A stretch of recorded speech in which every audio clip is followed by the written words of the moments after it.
via afternoon, evening, etc.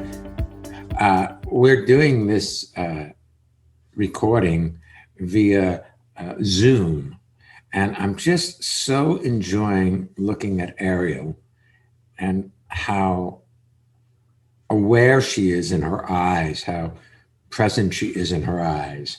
And that's very cool. I just enjoy it. Well, So there. I'm allowed to say that. It's my show. You can't, ours, of course. I know you can't see me unless at some point we release the video version of this. We do have the luxury of being able to see our guests when they come on. Which actually really transforms this podcast from what it used to be as people calling into a radio show into a intimate visual experience with another in a way that we really see their emotions cross their face. And it's like an in-person interview. It's really great. I like it. Now, the theme today is there are no stupid questions. Mm-hmm. And here's my first question. Yes. Would you like to have an experience where you can see not only Shya and I, but the folks who are calling in? If you want to do that, find a way to one of our global video seminars, the Living Made Easy seminars. We have the most Monday evenings, Easter time, most Saturday afternoons, European time, one Tuesday a month. And they are an amazing, intimate expression of oneself. And you don't need to speak, but you can, because there are no stupid questions. And I love that. And, you know, Shya started talking about me, which was very lovely. Thank you. We're not going anywhere today. We are being here. Hence the title of the show. We're never really going anywhere. Well, even when we are going somewhere, we're not going anywhere. We're not expecting our lives to begin when we arrive. We are in each moment getting to wherever we're going. You know, we have this idea that when we get somewhere else, things will get better. But things are better right now if you're here for now. If you're not disagreeing with the way life is showing up. If you're not wanting to be different than it is. How would you like to take a breath? Just take a breath. Land thank you. In your body and allow yourself to be here and listen as if the information can just wash over you, that you don't need to do anything extra with anybody's questions, with anything that we have to say, that you don't need to improve yourself. What if you are perfect? And already. Listening to this is perfect, and recognizing that Shya and I dovetail off each other is perfect. That means finish each other's sentences. Yeah, just in case. Yeah. How about we take our first guest? Absolutely. All right. Miss Stephanie, welcome to being here. Where are you zooming in from? Hi, this is Stephanie from Rosengarten, which is a little south of Hamburg in Germany. Thank you. Because Rosengarten could be almost anywhere in the world. Actually, it sounds like it's in Germany, though. Yeah, I think there is even the second Rosengarten in the south of Germany, in Bavaria. See? A garden of roses. Yeah, it is. Yes. So what can we do for you today, my dear? I saw something recently that was in the theme of your radio show. I usually think of myself as a person who is not very afraid of asking questions. I'm really curious. You know, if I don't know something, I'll just ask. Or that's what I thought. And then I was on an event, on a Zoom meeting with mostly other artists, like to share things like, did you see this show? Or this is a gallery that could be interesting for you, stuff like that. Could you do me a favor? Yes. See if you can take your microphone and just either move your shirt aside because it's rubbing on there. So I'm having a hard time listening to you because it's It's got a slush sound. How is this? Much better. Thank you so much. Okay, I'll just keep it here. Thank you. Yeah. So on this Zoom event, a person I hadn't met before said something about a famous artist. I had no idea who it was. And my mouth just opened. I said, I never heard of this man. Who is he? And can you spell his name for me? I'll Google him. It sounds really like nice artwork. And then 10 minutes later, or maybe 15 minutes later, another person I didn't know said something about an artist I didn't know. And it was really wild because it was like I clenched my teeth. And I was like, I'm not going to ask. I'm Google him later. I didn't know either person. It was like, and I didn't see it when it happened. I noticed it later when I Googled that person. I was like, why didn't I ask the second time? Well, why didn't you ask the second time? I all of a sudden felt really insecure. Mm-hmm. Well, let me ask you a question. Yes. How secure do these other artists feel? Are they secure? Is it safe for them to look foolish and not know about a famous artist? I didn't know either of them, but from the feel I had to them, the first one felt like someone who is really centered in themselves, who knows, feels well and feels safe in their art.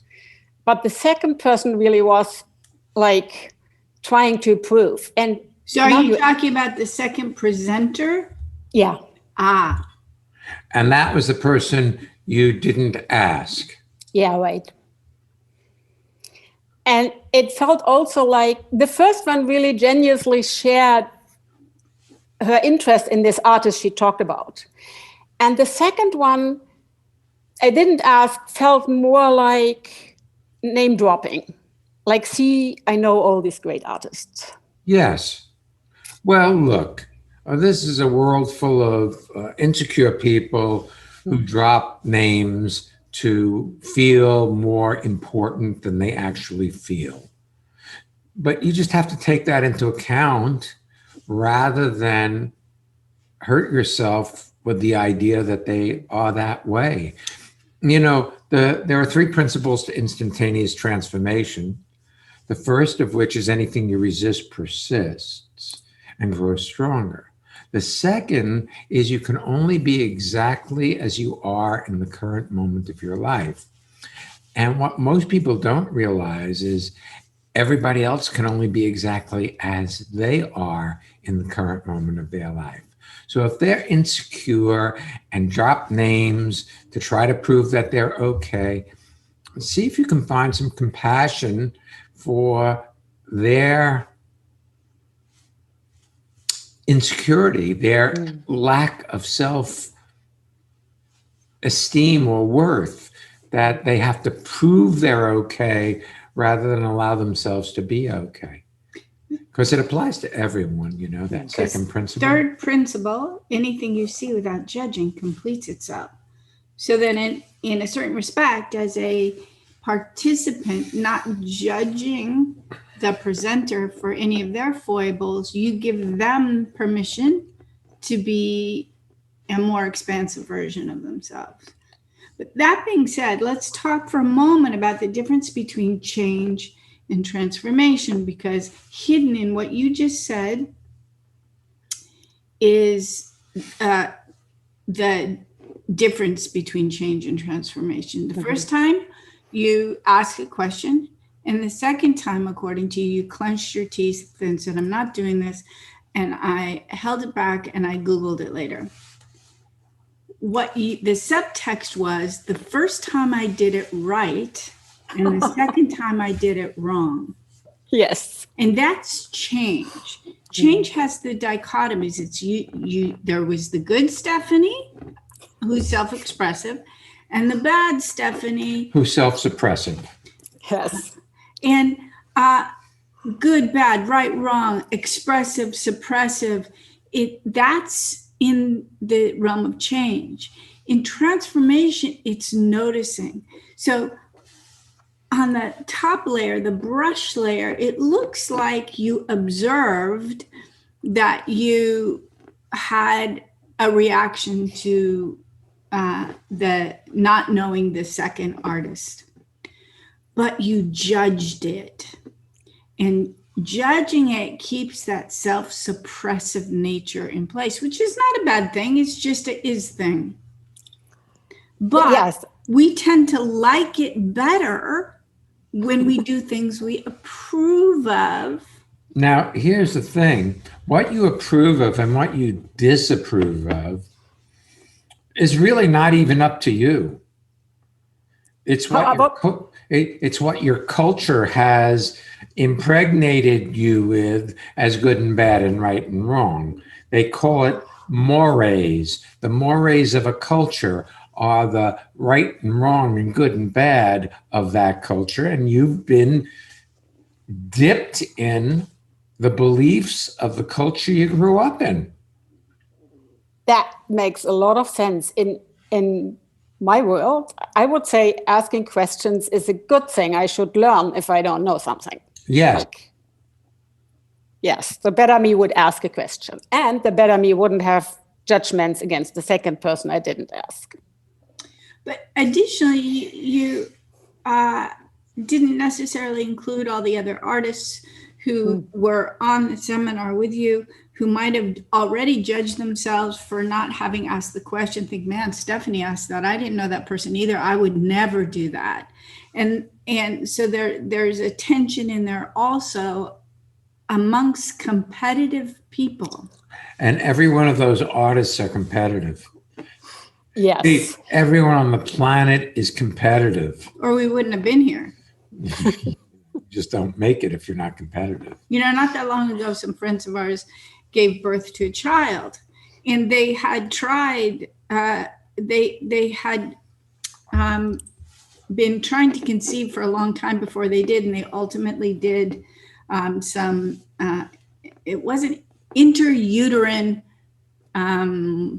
insemination. So they did things where they actually, on the exact time when they should be the most fertile, the doctors injected or put the sperm in to make it easier, hopefully, to conceive. And ultimately they did. If you think of all the times they tried to connect an egg and a sperm, and ultimately one sperm met one egg from that set of parents who had been trying for a long time, and she had been potentially fertile for many, many years from whenever she started ovulating as a young person. Just think of what it takes to actually come to life. I mean, that's two very competitive cells getting together. I never thought of that. It's like that I was competitive even as a sperm. That's right. That's right. The most competitive sperm mated, and the others did not. They're like, bye, boys. I love it. That is very cool. Yeah, and you're absolutely right. I it's a few weeks ago, but I feel like there were a lot of insecure people, and everybody tried to prove they're cool and. Well, here's the thing. All of us are insecure. And then the game is to discover, in a situation where you want to learn, for instance, how to bypass your insecurity in a way that you can be the most receptive to the information. And who knows, maybe you did. Maybe asking a second time would have had a lot of energy coming your way that you didn't want to be the recipient of. That is probably true too, yes. Thank you, guys. You're very welcome. Yes. Thanks for being with us today. Thank you.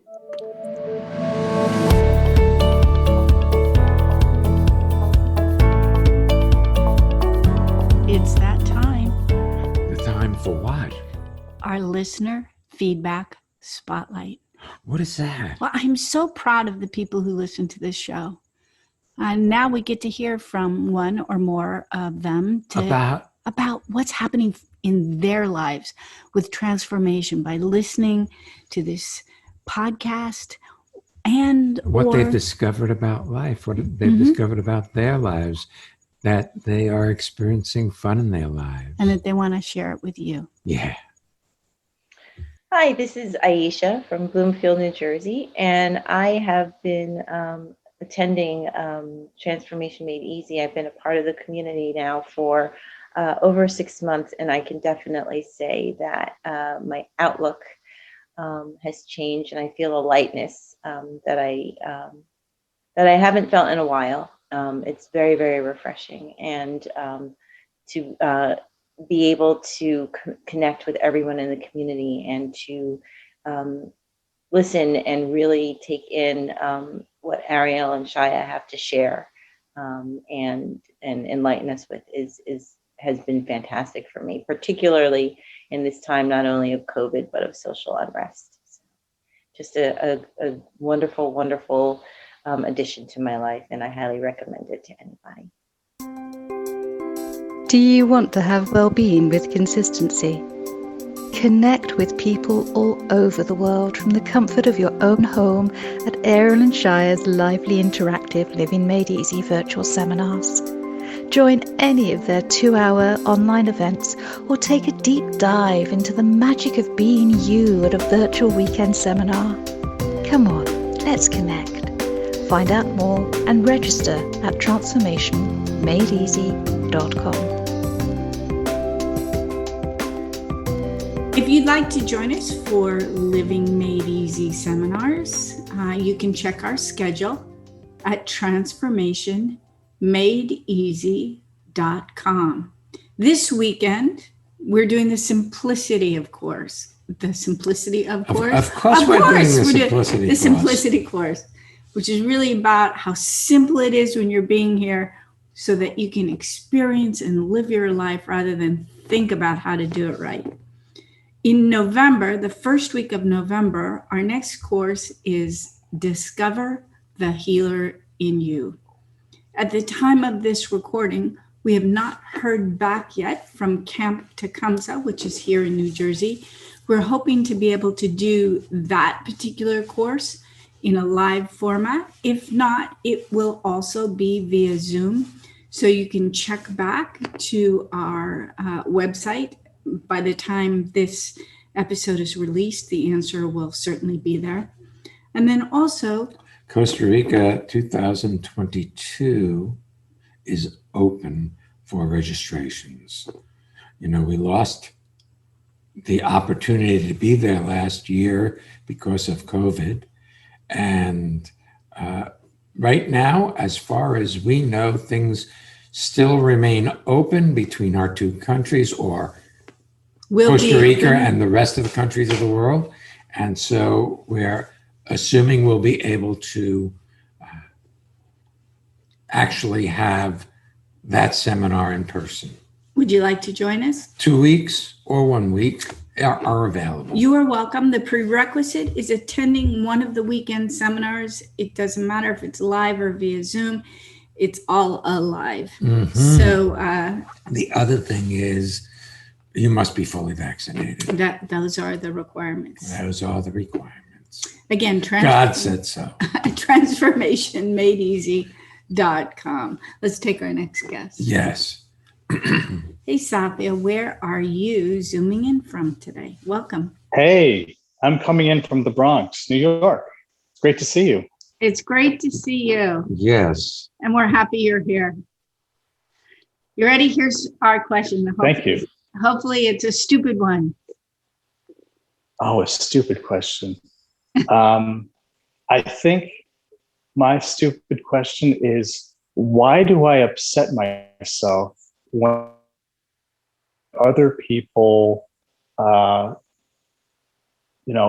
upset? Like, why? Like, I feel like I should be more transformed, and sometimes I'm just like, something comes over me. But I feel like I should be. That shouldn't happen. Okay. Now here's the thing: upsets happen when there is a real or apparent threat to your survival, which could be the survival of your relationship, or any relationship, like a work relationship. If there's a threat to the survival, or real or apparent, Real or imagined. Or imagined, then you will get upset. And an upset is a replay of how you related in earlier upsetting situations or threatening situations, or a situation that didn't turn out the way you wanted. And I have a feeling, Satya, I definitely see. I have a feeling, Satya, you don't recognize when you're already upset.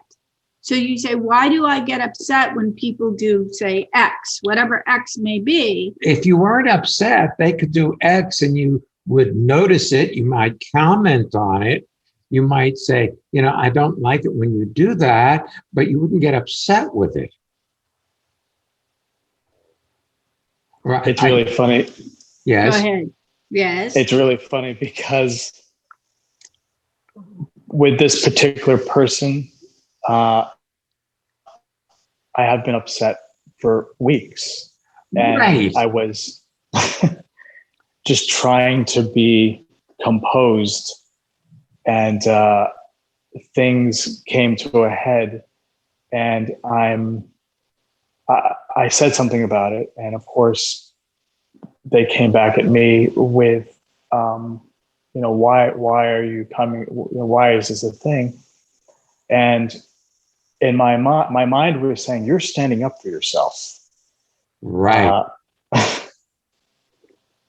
Well, it's interesting that you were wrestling with something and trying to be composed for a period of time. So let's go to the first principle of instantaneous transformation.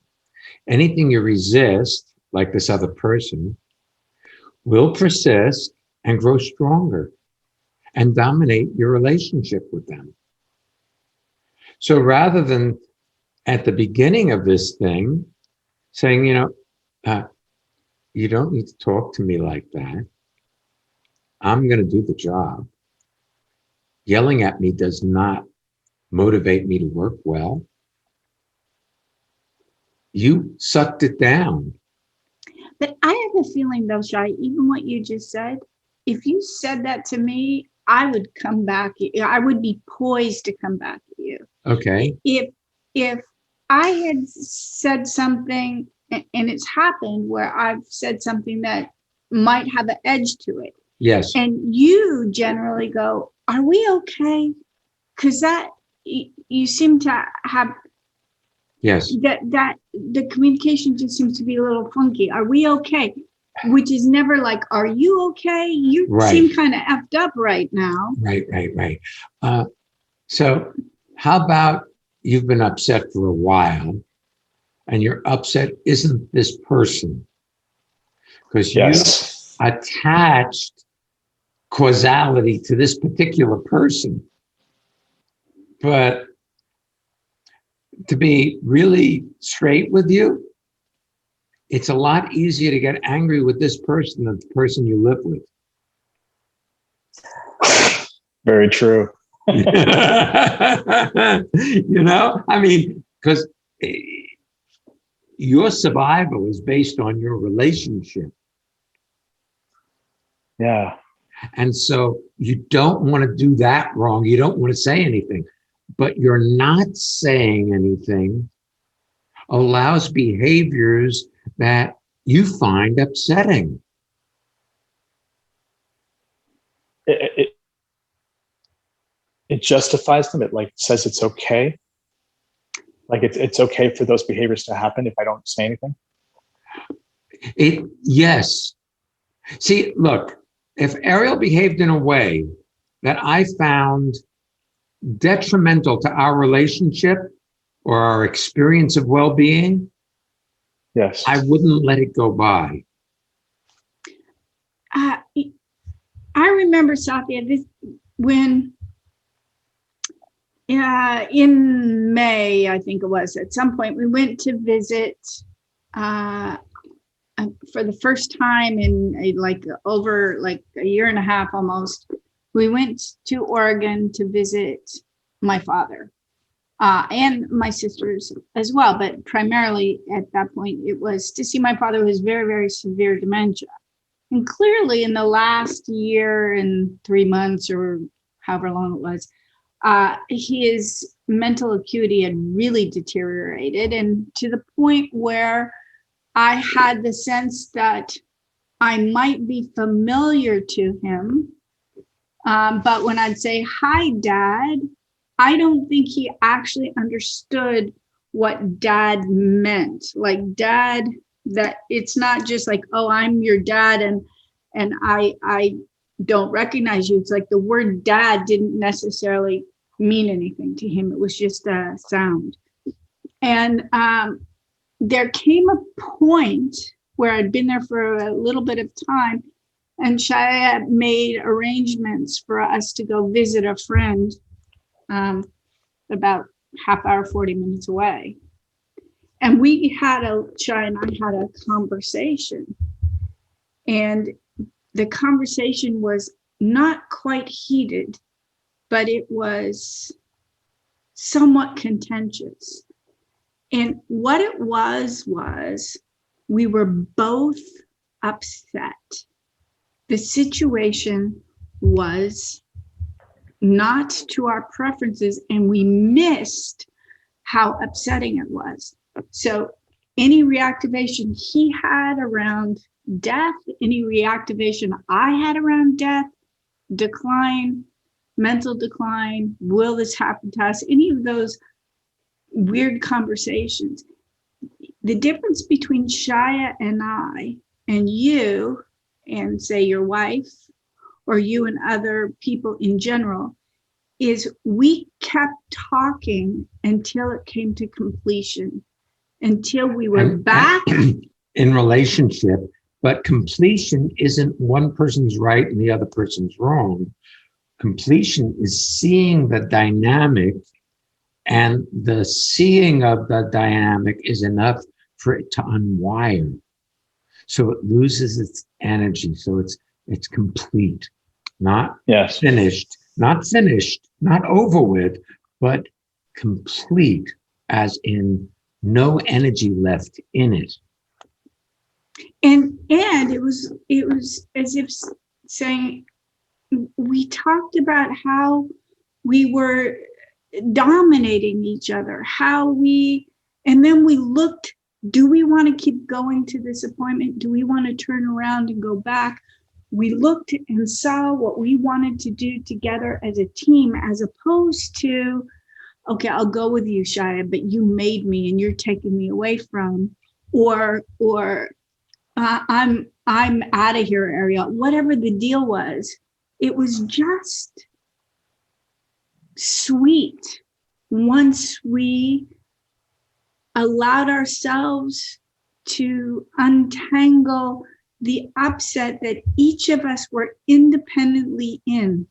And I have a feeling that you try to be well in yourself when you're not, and taking the pressure off is good enough, rather than actually getting to the essence of the situation, see what's going on, and allowing it to resolve. And I say allowing it to resolve because you can't resolve it, but it can resolve itself if you see it. Well, transformation happens in a state of honesty. It's a third principle. Anything you see without judging as good or bad or right or wrong, but see it as it is, completes itself in the moment it's seen. It isn't about a point of view, I'm right, you're wrong. It's about, this is what is, now what? And do you have a picture? That's what I like about it. Do you have a picture, Sophia, that as a professional, you should be able to handle things all on your own? And I'll tell you what I mean. If you have a dynamic with a person you're working for or with, it sounds like that person somehow is a manager of yours, or, not necessarily, it's some colleague. And you were having a challenge, and you said you're trying to remain composed. it doesn't sound like you've spoken to other people, whether it's coaches that you might have, your wife, other people, not in a gossipy way, not somebody else in the company. Oh, not just something to complain about, but like, gee, I just had this conversation with Satya Shya, and I felt like the dynamic was such that he was adding force to his communications to me, and I'm trying to be composed, and I don't quite know how to do it, like, so that I can sort it out and find a way to be well as opposed to pretend I'm well. You're very intuitive, because I didn't talk to anyone about this particular person or this situation.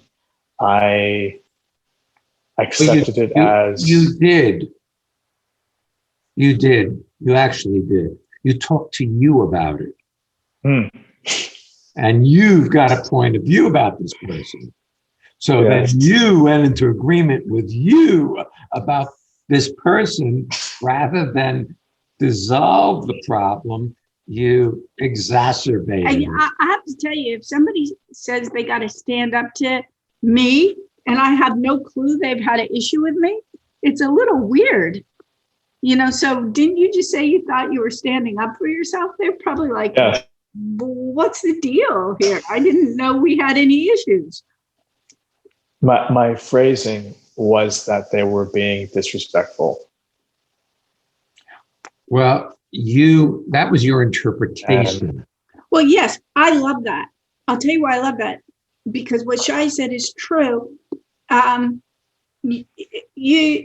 You put a label there. It's like saying, Satya, you're being disrespectful, rather than saying, Satya, you just said XYZ. And when you say that, I have a challenge hearing it. That's me. That's on me. That's not saying you're saying it wrong.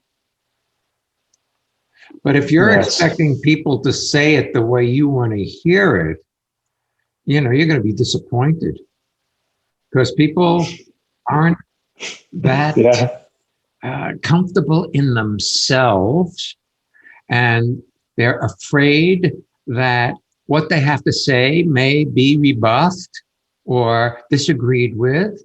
And so they get it out there as forcefully as they can, so that rather than, hey, Satya, I'm really worried about this project. I mean, I have to present it tomorrow, and I don't know that it's going to turn out right. And I'm worried.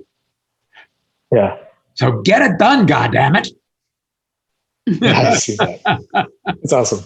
Thank you. You see how your mind will defend you all the time, and you'll always be right. But that righteousness is very costly to relationship. Yeah. The other thing is this. If I were you, I'd look at that which is upsetting regularly in your life, and I don't want to use the word deal with it, but at least address it. And you don't have to go looking for it, because it's going to show up again, you see. This is like the first principle. Anything that you don't prefer will keep coming around again. It's like karma. You know, karma? That's East. Karma for the West Coast people. Okay. Karma. Not like karma, but karma. Yes. It keeps coming around again until it completes itself. So you see it all the time, I'm sure. I'm seeing a million examples of right now of how this came up, like how I got here. And it's amazing. Well, I'm not sure that all your examples are accurate if you have a million of them.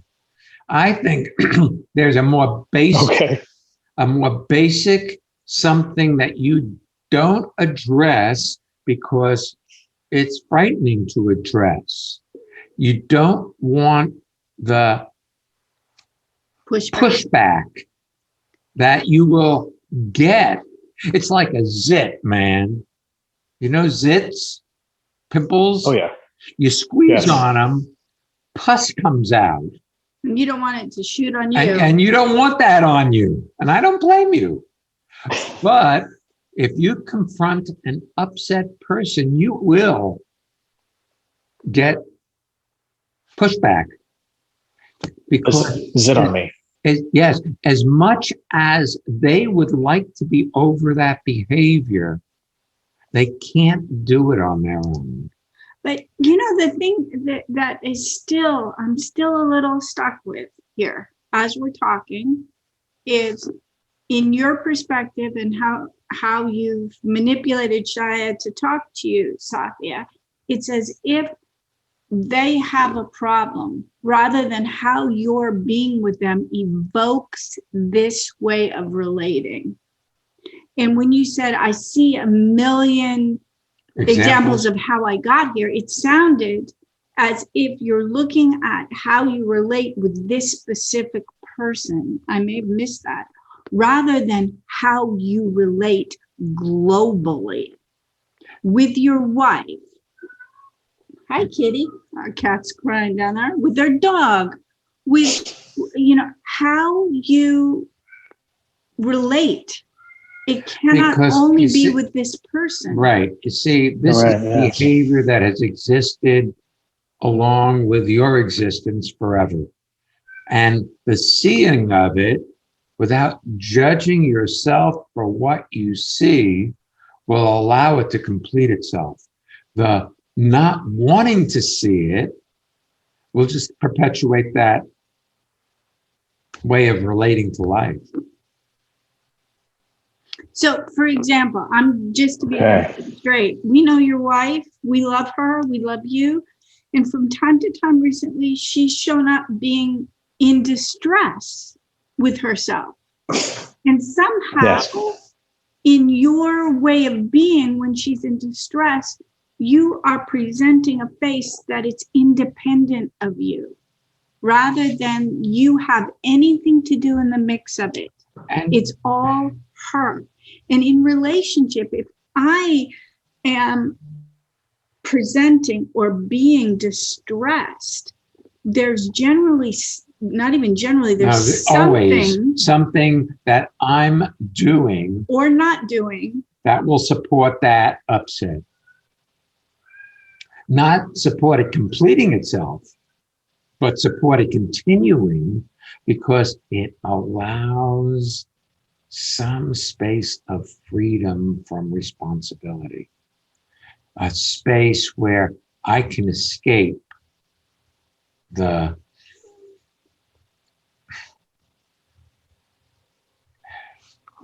being present is sometimes confronting when there's something that isn't working optimally. And see, we all learn how to relate from the people we grew up around.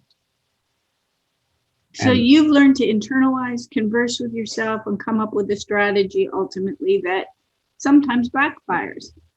But I cannot believe that this relationship disconnect is only in this area.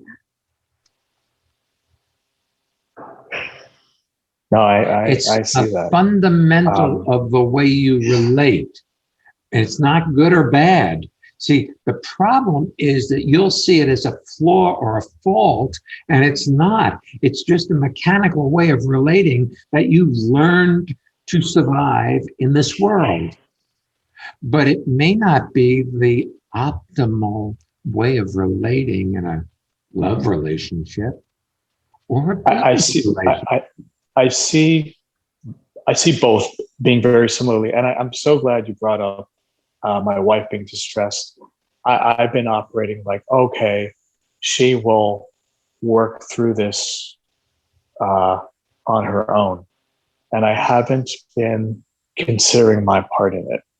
And I'm seeing that with this other situation that I'm kind of you're manipulating your own side. Right. And they become the problem rather than it's part of your experience. But even how you put it, Satya, you're not fully there. And I'll tell you what I mean. You're like, oh, I'm so glad you brought up my wife being in distress. And I haven't looked at my part in it. I'm not saying you have a part in it. I'm saying you have all of it. That's right. It's not your part. Your way of being elicits her way of being from your point of view of responsibility for your universe. I know this is a totally different and rather trivial example, but I recall a time I went out to go shopping at ShopRite for groceries. And when I went through the grocery line, I normally have a real repartee with I have a good banter with whoever's and I beg the things. It's always great. This checkout person was a total jerk. And then I walked out and there was somebody in the parking lot who was a total jerk. And then there was a third person and I went, okay, wait, stop the action. I'm upset. I'm requiring these people to interact with me like this. I better get myself together here or I'm going to have a car accident to be right. And then I just like got myself where I was. And then when I went to the next location, everybody was lovely. I didn't meet 3 angry, upset people. I evoked 3 incidences of anger and upset. That's ownership of my life. The other is, okay, I'll look at my part in my wife's distress. And clearly sometimes I'll connect with people and they're upset and I'm not causing their upset, but they're in my life. It's not what's my part in this. It's not a 50-50 deal.